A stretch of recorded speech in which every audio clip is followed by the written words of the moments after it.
Welcome. My name is Sasha Moore, and I'm delighted to be your moderator. We're hosting today's webinar following the overwhelmingly positive response to our recent Trailbook Masterclass, and we're delighted to hold the Smart Succession Planning webinar today. So this is going to be a deep dive that will focus on treating succession as a strategy across the life cycle of your business, not a retirement event. Today, we'll have the privilege of getting specialist commentary and insights from industry veteran and Trailbook specialist Nick Young, who is also the managing director and founder of the leading Trailbook company, Trail Homes. Welcome, Nick. Good morning, Sasha, and thank you. Of course. Nick will be joined by SME accounting specialist and business advisor Justin Mastores, partner at the Rees Group. Welcome, Justin. Good morning. Thanks, Sash. So, in this session is going to be action-packed. We're going to cover when the optimal time is to start succession planning, and a little spoiler alert, it's while your business is still strong. How to identify whether your business is expanding, maturing, or in decline, and why this matters for your trail strategy.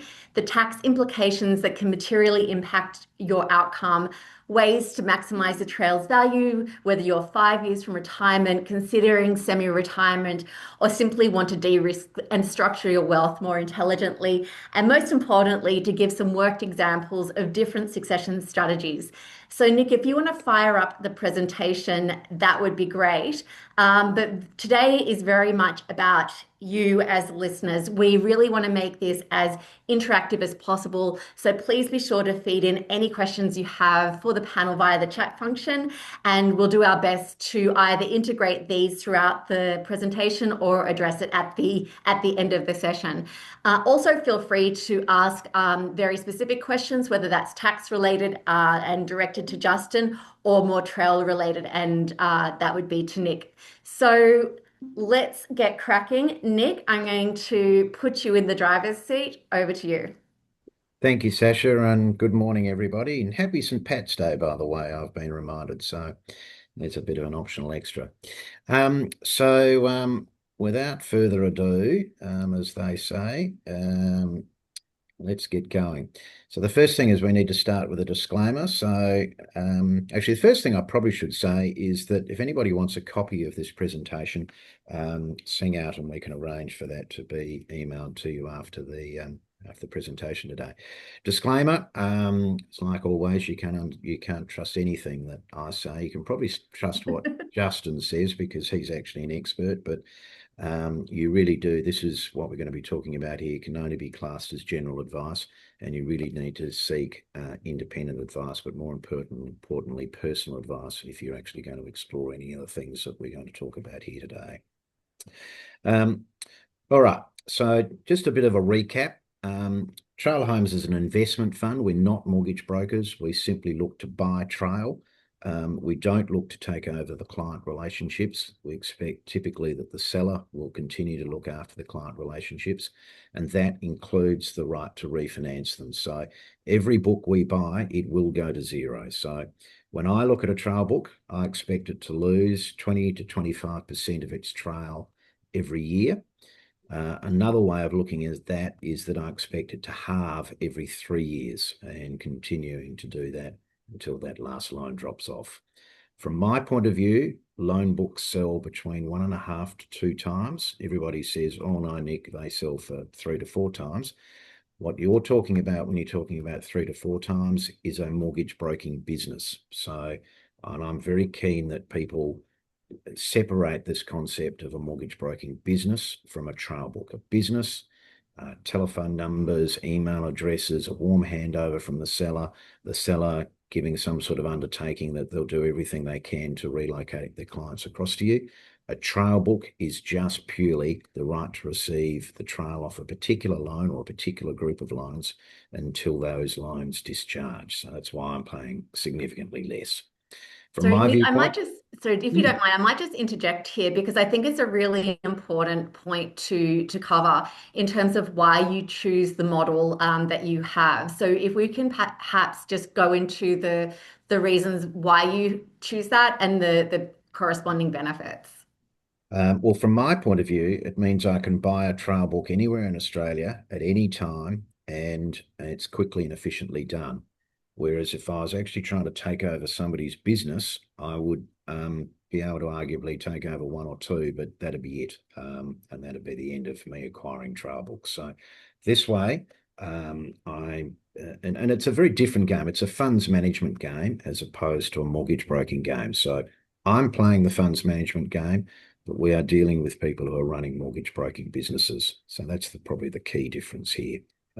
Does that sort of answer your question, Sasha? Yeah, definitely. And from the broker's perspective, I know that you are very invested in the sustainability of the industry and profession and so forth. So how does that model then impact positively the broker and industry? Well, I think it rams home the value of a trail book and opens up the opportunity for you to use your trail book while you are still trading and not leaving it till the end when you sell your business. So the opportunity of potentially selling part or all of your trail book to raise capital to build your business or to buy another business is a financing technique. And we'll be getting into that because for every buyer, there's a seller. And half this presentation, if you like, is really directed at the buyers as opposed to the other half, which is directed at the sellers. Perfect. All right. Just as a bit of trivia, people always think the younger loans are better. From my point of view, older loans are better. They tend to be a little bit more stable. The runoff rate's a little bit less. And with that in mind, there's no such thing as a bad loan, but first home buyer loans, fixed rate loans tend to turn over more regularly. Therefore, from my point of view, they're not as attractive as other loans. Whereas, of course, from a mortgage broker's point of view, potentially first home buyer and fixed rate loans are great because there's the opportunity of refinancing them more regularly than, shall we say, an interest-only loan sitting in, for instance, a superannuation fund, which may be almost a sit and forget sort of type operation. All right. Bit more about trailer homes. We've been out there. Oh, sorry. We're going to talk about a mythical mortgage broking business, and I'll keep on referring back to this mortgage broking business. So this is, just as the slide says, it's a mythical mortgage broking business established approximately 10 years ago, settling approximately $2 million a month. Now, there's something that we shouldn't have attended to. Just when you put your phone on Do Not Disturb, it then starts ringing.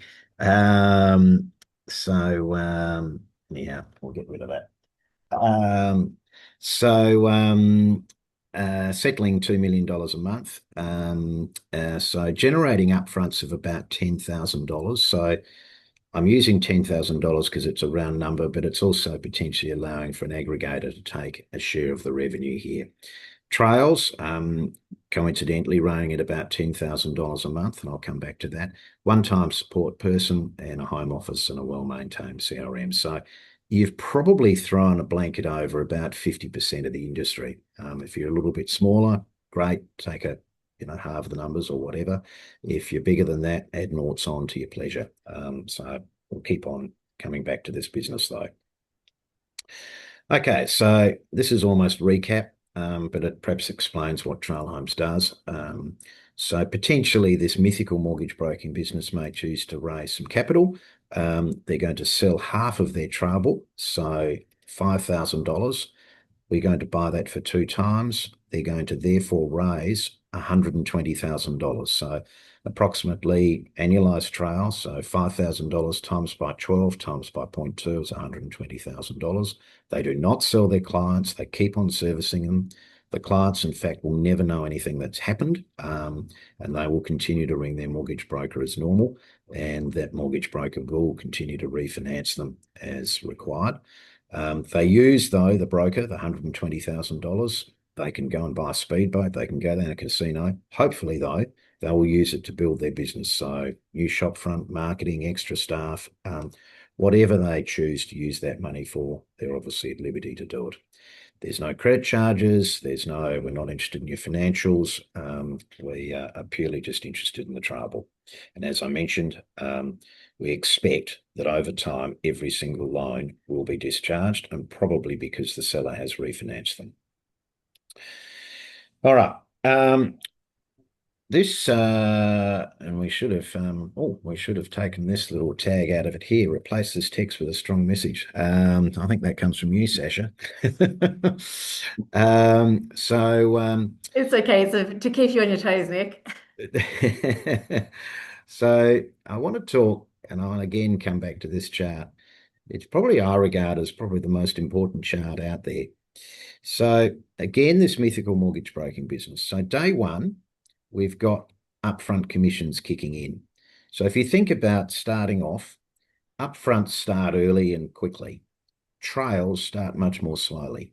And for a period of time, the trailing commissions lag the upfront commissions. So broadly, what we might call this part of the chart is a firm that's in growth mode. The firm then moves into what I call a mature phase, where the upfronts approximately equal the trails. Now, I keep on trying to sort of get this out in the marketplace. When I talk to prospective sellers, I always ask them, tell me approximately how much you settle each month and tell me what your monthly trail book is. From that, I can quickly deduce how much money they're earning from upfronts and obviously also how much money they're earning from trails. And I can pick as simple as anything as to whether they're in growth mode, mature mode, or in decline, which is what happens at the back end here. So if your trails are running lower than your upfronts, you're in growth mode. If they're about the same, you're in mature mode. And if you get to the back end here, which is where we don't want to be, where your trail commissions are exceeding your upfronts, your business is in decline. And it's as simple as that. And we obviously never want to have a business in decline. Moving on. Well, actually, I'll go back to that chart. Businesses in decline. Now, this often sneaks up on you slowly. People start talking about lifestyle. They start talking about how they can work from anywhere. They start talking about how they don't need to market anymore because my clients just ring me up. That's a sign of a business starting to move into decline or may in fact already be in decline. It might suit your lifestyle to go on more holidays and to not market as heavily as you used to, but it's not in your business interest. And you've got to separate what is in your interests as opposed to what is in the best interest of your business. So these sorts of comments, I don't need to do much marketing these days. I can work from anywhere. My trail book is very stable. As far as I'm concerned, that's death. That is a sign of a person who should be selling their business. And that's obviously where we're going to be moving to with this presentation. So so a couple of options. Used to be the most common option, and I think it's still out there as a lot of people still unfortunately believe this. A lot of people look at retirement and say, when I retire, I'm going to keep my trail book and I'm effectively going to live on it. When I started doing this 20 years ago, almost 80–90% of mortgage brokers had this as their retirement strategy. I'm very pleased that with the passage of time, fewer and fewer people now thinking that this actually is the best way to go forward. Now, the problem with this is that your trailing commissions fall away. A lot of people 20 years ago always thought that they would just last forever, but it's a really simple exercise. If you stop putting loans in the front end, then you are not replacing the loans that will drop off at the back end. Your trail book will fall. So part here, we've got a trail book. So this person, the mythical mortgage broking business, was producing $120,000 per annum in trail. This is what it looks like, 96, 77, 61, 49. That's what a trail book looks like that's running off at 20% per annum. Now, trail homes books at the moment are running off at more like 22, 24%. So the numbers would be worse than that. But as you can see, by the time we get to the end of year 3, the book's basically halved. And so it goes down, halving every 3 years. These numbers in the brackets over here, though, that's what you get after tax. So your retirement strategy that you might think, well, I can live quite happily on $120,000 a year pre-tax. By the time you're 6 years in, you're down to $21,000, and suddenly your retirement strategy is looking horrible. And unfortunately, I've had many phone calls of people who are 3, 4, 5 years into retirement. They've got financial problems. The only thing they can do is to really sell the balance of their trail book, and it's not a pretty picture. Whereas if they'd got proactively, if they'd sold the business when it was still going strong, they would have got a lot more. So I'm not a fan of the keep strategy, to put it mildly. Nevertheless, let's stay with the keep strategy for a bit longer. Let's look at the present value of this stream of payments and try and put an upfront value on it. So if you're not familiar with present values, it's a way of being able to give a value to a stream of payments into the future, but to put a value on it today. So it's not about a multiple of trail book, it's purely just a mathematical calculation. I'm going to use a 10% discount rate, which some say would be high. I actually think it's quite low for a private individual. It puts a value of 272,000 on this stream of payments. So it's converting a stream of payments into a payment today. That's though before tax. We take off 32.5% for tax. It means you're left with a present value of $184,000. So that's what the keep strategy, if you like, is worth. I will come along just for a trail book and I will buy it for 2 times every day of the week. So I will pay $240,000. So 240 as opposed to 184. Now the smart people in the room will say, Nick, you've made a mistake here because that number of 184 was post-tax, whereas this number is pre-tax. Now, that misses a very important piece, and that is the fact that small businesses are eligible for small business tax concessions. Now, I might just pop over to you, Justin, now, if you wanted to just perhaps talk through quickly the small business tax concessions. Yeah, so I think, thanks, Nick. I think what everyone needs to understand is whilst there's a capital proceed, there's actually 4 small business tax concessions that business owners can avail themselves of. The first one is if you've owned the business for more than 15 years, there's a 15-year CGT exemption, and this allows a business owner, trail book owner who's owned the asset for at least 15 years and is over 55 years old to essentially pay no CGT on the sale of that $240,000 mythical mortgage book that we looked at before. There's some parameters about the small business concessions where the total value of the business assets in general terms needs to be less than a couple of $1 million. So that's important to keep in thought. I'll actually then look at the third one, which is a retirement exemption. So basically, and I'll come back to the second point, the capital gain, essentially $500,000 of the capital gain can essentially be put into superannuation and used as a retirement exemption. So an example is an over 55-year-old person on that mythical sale of the $240,000 trail book could put the whole lot into super and essentially pay no tax. So the amount must be contributed to superannuation. So there's already 2 of the 3 that mean that the full 240 is preserved with essentially no tax being paid. And the second one, which I'm doing third, is the 50% active asset reduction. So under current tax legislation, there's been a lot of press about the current Labor government wanting to touch up the sides of CGT and capital gains tax legislation. So we'll see what happens. But currently, and I think there will definitely be for active assets an ongoing active asset reduction, where basically 50% of the gain, so depending upon what your cost base was for the 240, 50% is actually reduced. So you're only essentially potentially paying tax on half of that. Thank you, Justin. So going back to this number here, the 240,000, taking advantage of the small business tax concessions, it means hopefully that you can get that tax-free. So effectively, we're looking at 240,000 as compared to 184. So there is significantly more value in selling your trail book for 2 times as opposed to keeping it. But that's only half the story. remember that chart? There's the upfront commissions. Now, this is where we start moving beyond a trail book and starting to think about this as a mortgage broking business. Half the income comes from the trail book. The other half is what I'm going to call goodwill.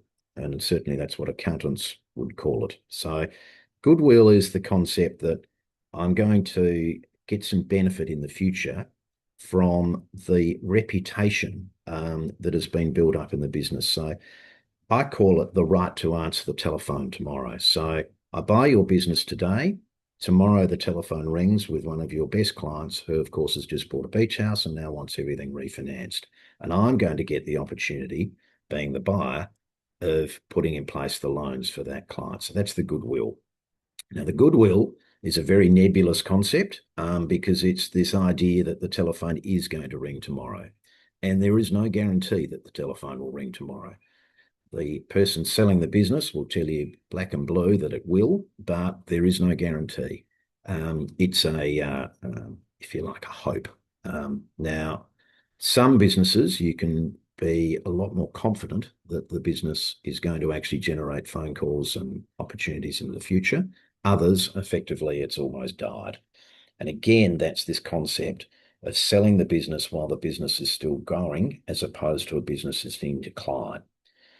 I regularly see businesses that are put to me as businesses, but you can actually see that they really haven't done anything for a couple of years. A classic example is a deceased estate, where 2 or 3 years after the broker has died, we'll then get a widow coming forward saying, I'd like to sell the business. And effectively, it's not a business. It's just a trouble because the telephone does not ring anymore. So let's start capturing the goodwill and putting some value on it. So one way to go forward is to effectively say, I buy your trail book for 2 times, but the goodwill bit I'm a bit uncertain about. How about we do some sort of revenue sharing arrangement where I'm going to pay you a share of the revenue that's generated over an agreed period of time? It might be 12 months, it might be 24 months, it might go even longer. And effectively, you, the seller, will get those commissions as they are generated. So we, if you like, selling the goodwill. Arrangements might be a 50-50, half the upfront, half the trail. It might be 50% of the upfronts and 100% of the trails for, let's say, a year. It might be 50%. It could be anything. It's whatever the seller and the buyer might agree to. Now, let's just assume that we're going to sell the goodwill and we're going to do 50% of the upfronts and 100% of the trails in year 1. So I'm going to effectively pay 2 times for your business today, the trail book, but then I'm going to give you 50% of the upfronts and 100% of the trails from all the loans that are written in the first year. Convert that into dollars for our mythical business. So remember, we had $10,000 a month worth of upfronts. So effectively $5,000 a month, 50%, $60,000. The trails, I'm going to assume it's going to be only running at $1,000 per million. So I'm assuming that the loans aren't fully drawn and that there's an aggregator taking some of the revenue here. And we've run that through. We get about $12,000 worth of trail income paid in that first year. So it's about $72,000 worth of income would be generated. But at the end of year 1, I've actually generated a little trail book. And that trail book should actually be generating $24,000 a year. So it's only generating $12,000 in the first year because some of the loans were written in the first month of that 12-month period. Others were only written in the last month of that 12-month period. So they actually don't generate any trail in that first 12 months. So, but at the end of the first 12 months of this new arrangement, we've got a whole year's worth of loans generating trail, and that should be about 24,000, which I can sell for 2 times. So if you're thinking about it as the seller of this business, I can get 240,000 day 1 selling my trail book, 72,000 from effectively doing a revenue share on the upfronts, and then effectively 48,000 progressively over the next 12 months. So it comes out at about 360,000, all of which should potentially be tax-free, or approximately 3 times. And you'll hear a lot of people talking about 3 times in the industry. That said, the industry seems to have moved on a little bit more now, and that people are paying a little bit more than 3 times. So that number, 360, as opposed to 184 from the, shall we say, the keep strategy, you could drive a truck through that. To me, it absolutely rams home. If you start getting tired, if you start thinking about, I'm going to be traveling, I'm, not marketing, you should be starting to think about getting out of the driver's seat. It's not to say that you have to retire or sell the business even, but you should be starting to think about getting out of the driver's seat. All right. That's what I call the simple sale at 2 times. Last year, we started doing grow deals. Now, this came about from brokers saying to us that, Nick, I know you pay 2 times, but my trail book's not going to run off as fast as other people's trail books, so you should be paying more for it. Now, it's impossible for me just to say yes, because I don't know whether you're telling lies or whether, in fact, you're actually 100% correct.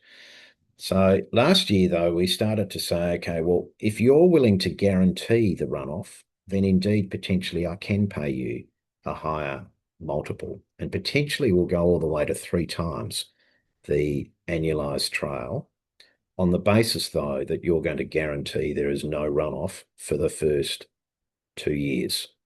We can also, alternatively, just as a way of thinking about this, we can do 2.4 times if you guarantee there's only going to be 10% runoff over the first year. Now, I'm not going to go into a lot of detail about just the precise mechanics of how this works, because there's a bit of detail, but if you want to give me a call at any time, I'll run you through how this works. But it effectively can only be done on larger books being books that are probably around about 15 to even probably more like $20,000 and more per month in trail, but we can always open for a discussion.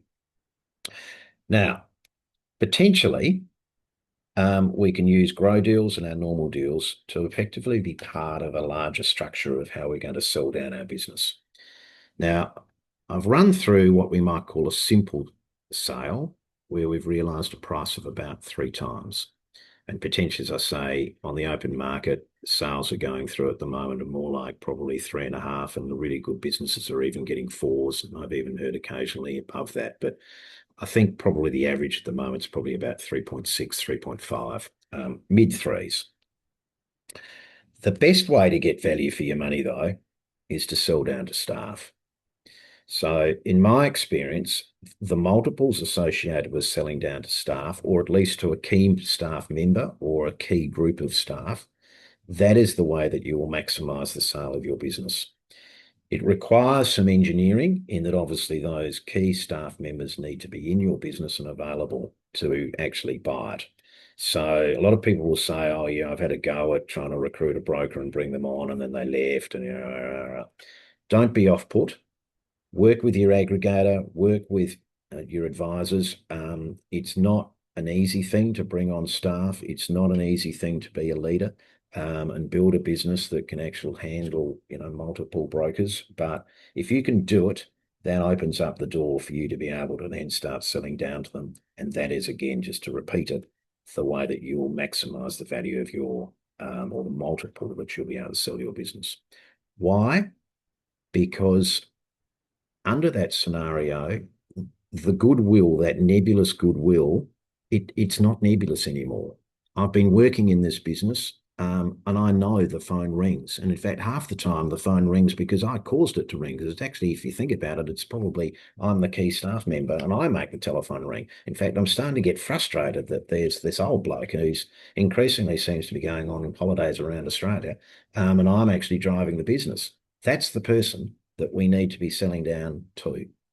That's the person who will actually pay the multiple that we're really hoping to get for our business. From their point of view, to buy into it, there's no sudden changes. I know this business backwards. This is fabulous.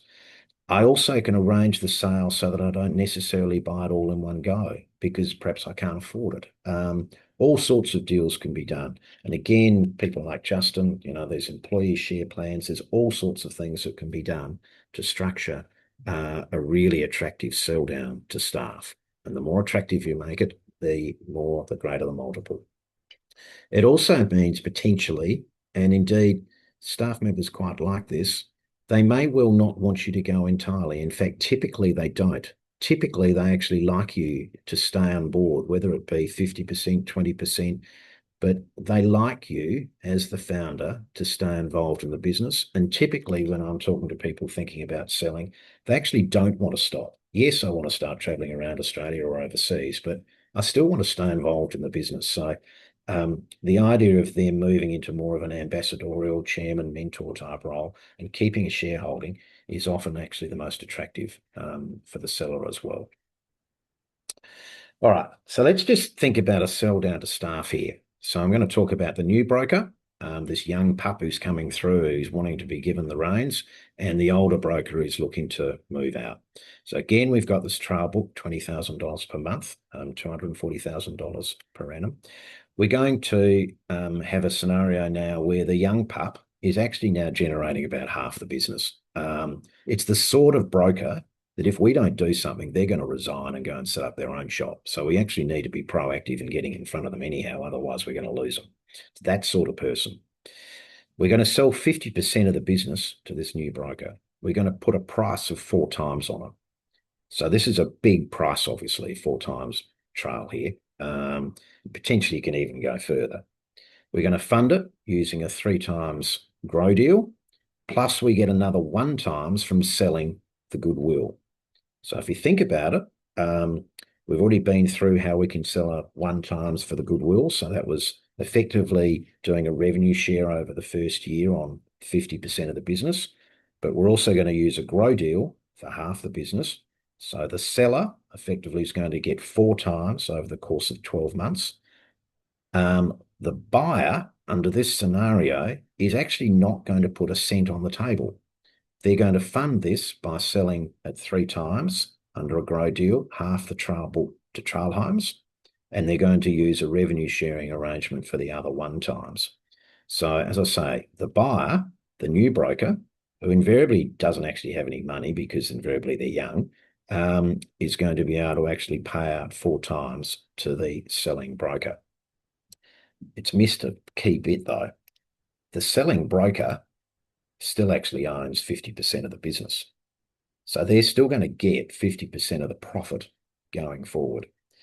Now, to do this, you are going to need an advisor. And I can certainly put Justin forward as somebody is capable of doing that. But you will need an advisor, you will need an accountant, you will need somebody to effectively stitch this sort of deal together. But this is the way you actually maximise the value of your business.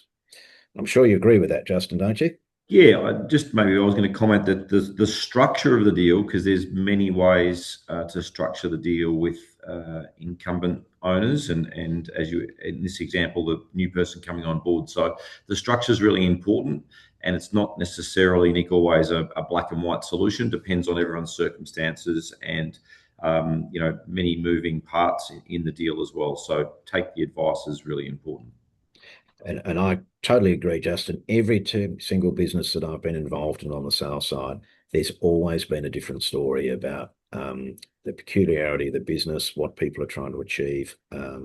It's every single one of them is unique.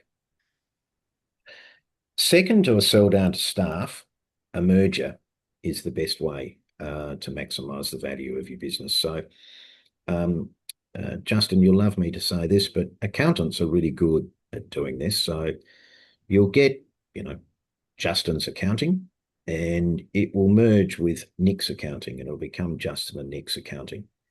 Then after a little while, it'll come Justin's accounting incorporating Nick's accounting.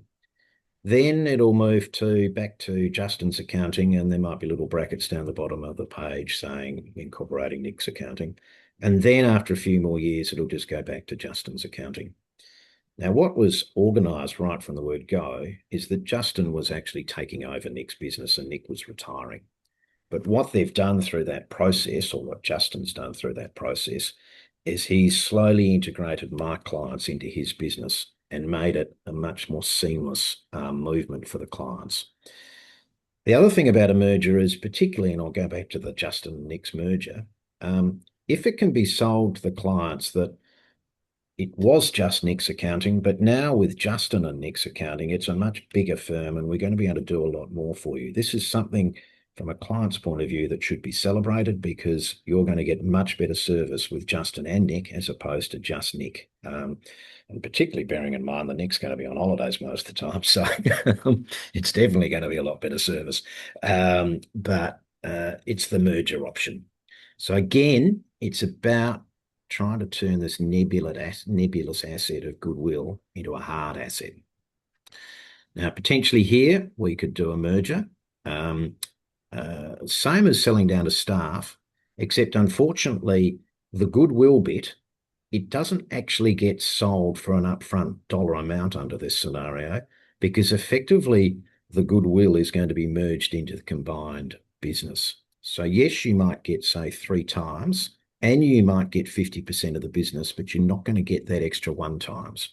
But still, if you think about it, I've got 50% ownership in this larger business, which has now got Justin, who's young and empowered. I'm going to drive the business forward like never before.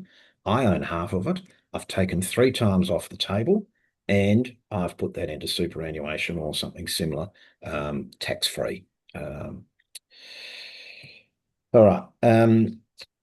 Justin, is there anything, and I just touched on tax there, is there anything that you'd like to add on the Yeah. tax So side? again, the structure of the deal. So we've advised on deals, Nick, where theoretically the outgoing owner or the person who's merging their business into the other business maybe leaves a percentage, not necessarily all the 50%. So they might actually cash out a little bit more.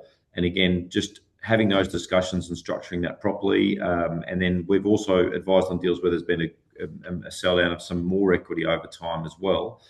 Just taking into account all the moving parts, like I was saying before, is really important up front. So you know what the end game is and what it actually looks like at the end of that as well. Very good. Well, that's broadly what I call the presentation.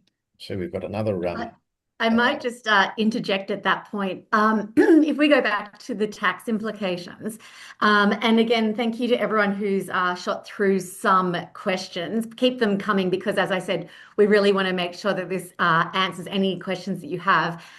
We did have a question from Mark, which Justin, I know you've answered online, but just for the benefit of everyone else that's here. He's asked, what if your business does not qualify for small business CGT exemptions? How does this model stack up then? Yeah, and so what I'd said to Mark is, presuming that your business would qualify for a 50% active asset reduction, it means that the cost base of the asset less the proceeds, so you pay tax on only half of the gain in that, and I used an assumption in that case. If your business was worth more than $2 million, I'd probably make an assumption you might have acquired a book or you might have acquired a business along the way. So it would probably mean that your cost base would be not zero, you just building the book from nothing. It would probably be an acquired cost base. So then it would be just the tax on the difference between the proceeds of sale and the actual cost base that you received. Just keeping in mind too, why it's important to take the tax advice is that if your business turns over more than 2 million in revenue but has less than a $6 million enterprise value, you might still be able to avail yourselves of the tax concessions and especially the active asset one, which is the 50% reduction. So again, today's been very general, but it's horses for courses and very important to take specific advice because there is a lot of things that can be done to structure the advice correctly for people. Great, thank you. We're also getting quite a few questions as to whether or not we can get a copy of the presentation. So yes, absolutely. So what will happen after today is we will send through some CPD points. We'll also provide a link to this video. We'll be providing also Nick's details as well as Justin. So then you can have some more detailed and in-person discussions with both of them. I want to get back to the tax piece in a second, but Nick, we've also had a question come through. How many years old is considered an older loan? Sorry, what was that one again, Sasha? How many years old is considered an older loan? Oh, so I suppose there's a couple of sort of timelines or markers. The first is once a loan starts moving out of clawback period. So when Trail Homes buys a book, if there's a clawback that comes through, because the loan's now sitting on our agreement with the aggregator as opposed to the selling broker's agreement with the aggregator, we get hit with the clawback. We ask that the broker reimburses. Obviously, the upfront was originally paid to the selling broker, and hopefully it's the selling broker that's refinanced the loan to trigger the clawback. But nevertheless, we ask them to reimburse us. So that's probably the first milestone, the 2-year mark. The other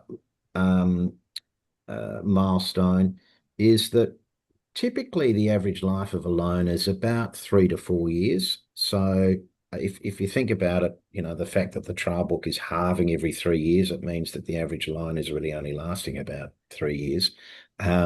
So once it starts moving into that 3-4 year mark, it's actually older than the average. So it's an older loan, obviously. So that final marker is probably that 3 to 4 year mark.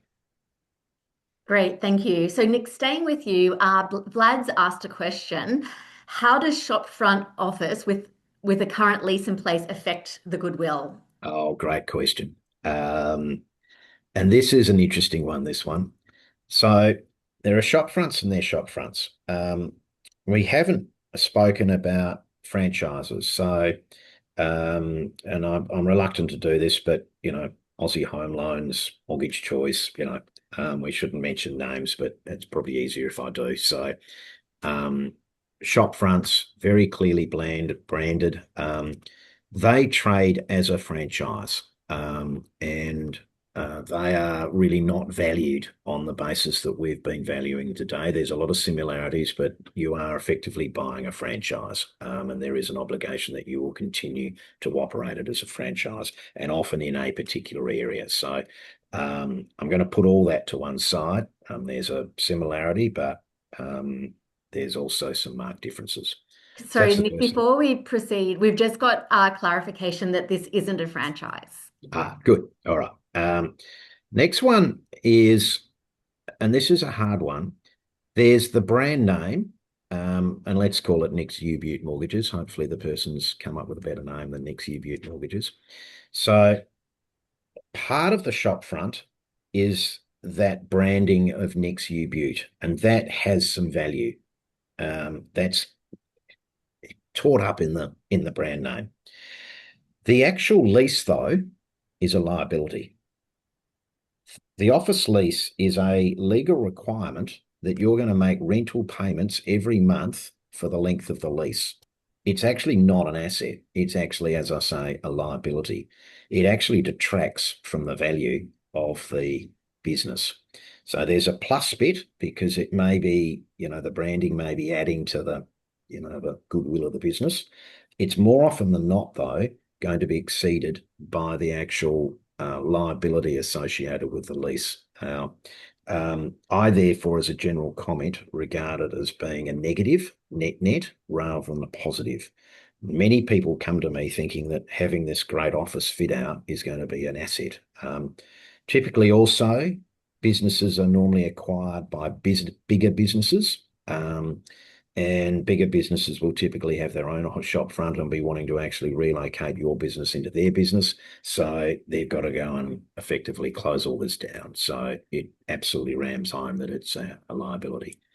So I don't generally put a lot of value in it. Justin, what's your view? You might have. Yeah, so my view there is, so I agree with everything you're saying in relation to understanding the holistic structure of the shop front deal, but also too, that's an opportunity if you are selling the business to structure the contract, and again, taking the tax and legal advice, potentially structuring the contract in a beneficial way. And what I mean by that is that if there are lease liabilities, potentially employee liabilities, but also to the goodwill of the business, having different values associated potentially with the goodwill in the book can be something that you can do commercially and upfront with the right advice. And just revisiting, this presentation, that concept of selling down to staff, that the fact that you've now got a shop front to your staff members, that actually you might actually turn that liability into an asset, because they're already working in that office and they think it's it's integral to the business. So again, it reminds me that it's time and time again the way you get the best value is to sell down to staff. So, Justin, I might actually throw to you because I can imagine that particularly for brokers who sort of haven't thought of this structuring in perhaps this way before, what are some of the common areas that you find that brokers will approach you from an accounting perspective as it relates to this restructure or trail sell and so on and so forth? What are some of the really common questions that you asked, and equally, what would be your tips for brokers from an accounting perspective who are considering this type of structure? Yeah, so the main one initially, Sash, is that the structure of the broker's business may not be currently set up correctly for a partial sale or a sale. By that I mean, they might have just grown as a sole trader. They might have flipped the cost into a company, set up the company online, not taken advice, own the shares in the wrong entity.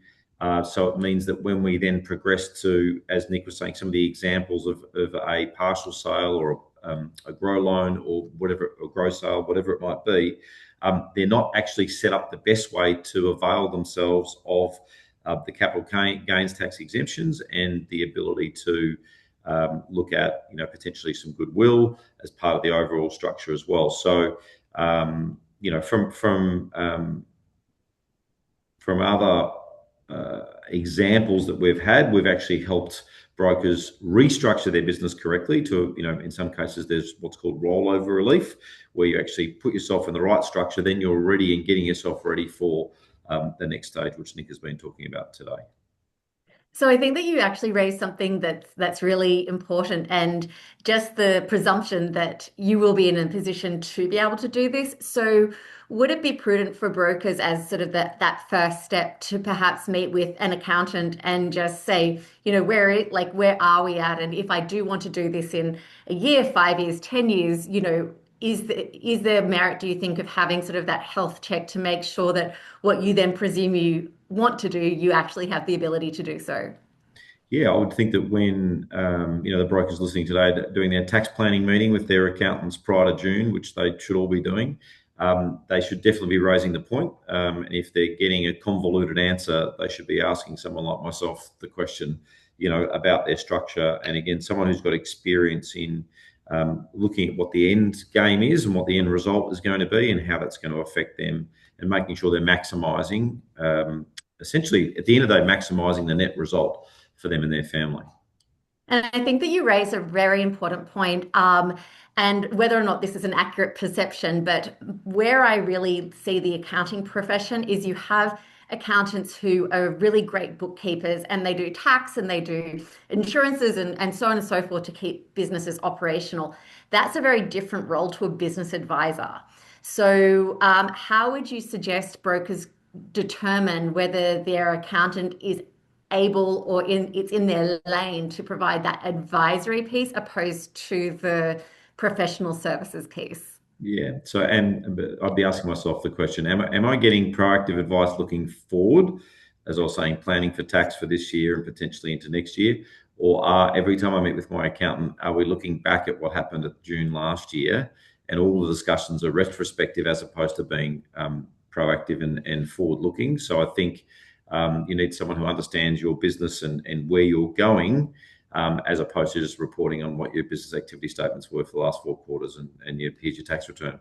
So again, it's asking the right questions, but also to feeling as though that person's got the experience to look forward and help you plan for the future. Thank you. And Nick, I'll throw to you as well. Do you see merit, even if a broker attending today doesn't necessarily see the immediate opportunity to connect with you to discuss a sale? Is there merit in having a bit of a health check about where their business is at, what their plans are, starting to have those discussions earlier in the piece, to then make sure that from both a trail perspective as well as an accounting perspective, that they're really poised for an optimal outcome? I couldn't encourage people more proactively to reach out early on. As I was listening to Justin speaking then, there's also the issue that hopefully you're going to be very successful in business and build up a big business, and to find at the end that you're in the wrong structure. And I'm sure Justin's seen this many times. The earlier you get it right, the better, before it becomes this big animal that's wrong. One of the big animals that's often wrong is people find out that they don't actually even really basic stuff. They actually really don't own the trail. And I've had people ring me up saying, I want to sell, and it's a bit of a rude awakening. They actually didn't do really basic things like read their aggregation agreements to find out what happens in the event of a sale, or they're considering leaving the industry. The difference between being in a franchise type arrangement to being in Nick's UBU mortgage broking, those sorts of considerations need to be properly understood, and properly allowed for in your long-term planning.